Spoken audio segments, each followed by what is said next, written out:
Thank you, Chairman. I want to thank you, Secretary Mavis and Admiral Richardson, for including in your request for funding for 2017 for the new junior enlisted barracks at Portsmouth Naval Shipyard. Thank you for really making sure that we prioritize that, because I know the conditions weren't good there. So I'm very appreciative of that, and thank you. I also wanted to ask you, both of you, you both mentioned in your written testimony the large displacement unmanned underwater vehicles. And Secretary Mavis, I note that you said in your prepared testimony that you're going to begin to have these vehicles take on some missions in 2022. As these UUVs are fielded to ensure that we're using our resources wisely, I would encourage the Navy to utilize existing public shipyard infrastructure where possible to support the engineering, technical problems, logistics, and maintenance, because you have some expertise there that I think you can take advantage of. And obviously with the budget situations, to the extent we can use the expertise that exists at our shipyards, and obviously the Portsmouth Naval Shipyard has some tremendous expertise. So Admiral Richardson and Secretary Mavis, will you be looking for opportunities to use our existing capabilities and expertise as we continue to develop the unmanned underwater vehicles that I know that we're going to be developing to help defend the nation? Yes. Great. Yes, ma'am, absolutely. And particularly the team at Portsmouth has some deep skills in deep submergence, submarine rescue types of things, exquisite types of capability there that we'll be turning to. That'd be great, Admiral. I know they're anxious to partner with you on this and hope to be able to give some assistance to you as we further develop this area to defend the nation. Appreciate it. I also wanted to ask about a report that Admiral Richardson, in October of 2015, the New York Times reported that Russian submarines and spy ships are aggressively operating near the vital undersea cables that carry almost all of our global internet communications, raising concerns among some American military and intel officials that the Russians might be planning to attack those lines in times of tension or conflict. So what's your assessment of what's happening in terms of Russian intentions and activity related to undersea cables?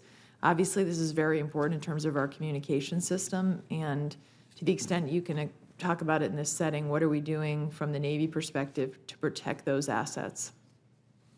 Ma'am, you're exactly right. The about 99% of our international transatlantic internet traffic rides on those cables, and that cannot be reconstituted if that gets disrupted. And so we're obviously taking that threat very seriously. It's extremely difficult to talk about any of that in this forum, but I would welcome the chance to talk to you and give you the full classified brief. We'll set that up. I appreciate it. Yes, ma'am. And also, not to pick on you today, but I did have a follow-up question either to you or Secretary Mavis, and that is related to our attack submarine fleet. What I wanted to understand is what our current requirements are for the attack submarine fleet and when the requirement was established, and also what percentage of combatant commander requests for attack submarines is the Navy currently meeting? Yes, ma'am. Our current requirement is for 48. That level, I think, was established in 2006. Whether I'm off by a year or two, it was a long time ago, and the security environment's changed a great deal since then. And so I'm commissioned a study to reassess that level this year. Currently, as you know, ma'am, the attack submarine profile will dip below that requirement of 48 submarines in the 2020s, and so that's got us very concerned. We're about able to meet about 50 to 60% of combatant commander demand right now, and so it's a very high demand asset. Secretary? It's an example, Senator, of when you miss a year building a ship, because we missed some years, we only built one Right. submarine instead of two. You just don't make that up. And that's why we're committed to 2 submarines per year. We've got a multi-year. And that's what's critical as we look at 2022, where we dip to 1 Virginia class, that we've got to figure out that we can build 2. Well, one of the things that we are trying to figure out, and it will be part Sorry, of 2021. 2021, because that's the year the Ohio class replacement Right. starts.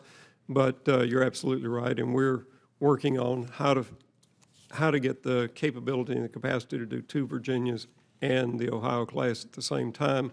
And I'm confident that'll be part of the 2018 budget. That's excellent. We look forward to working with you on that. I think it's critical as well as we look at the need out there. And I appreciate, Admiral, that you're already undertaking a reexamination because, as you've rightly pointed out, conditions have completely changed since 2006, and we know of existing threats that are out there that really increase our need for capacity. So we appreciate. Thank you, all of you.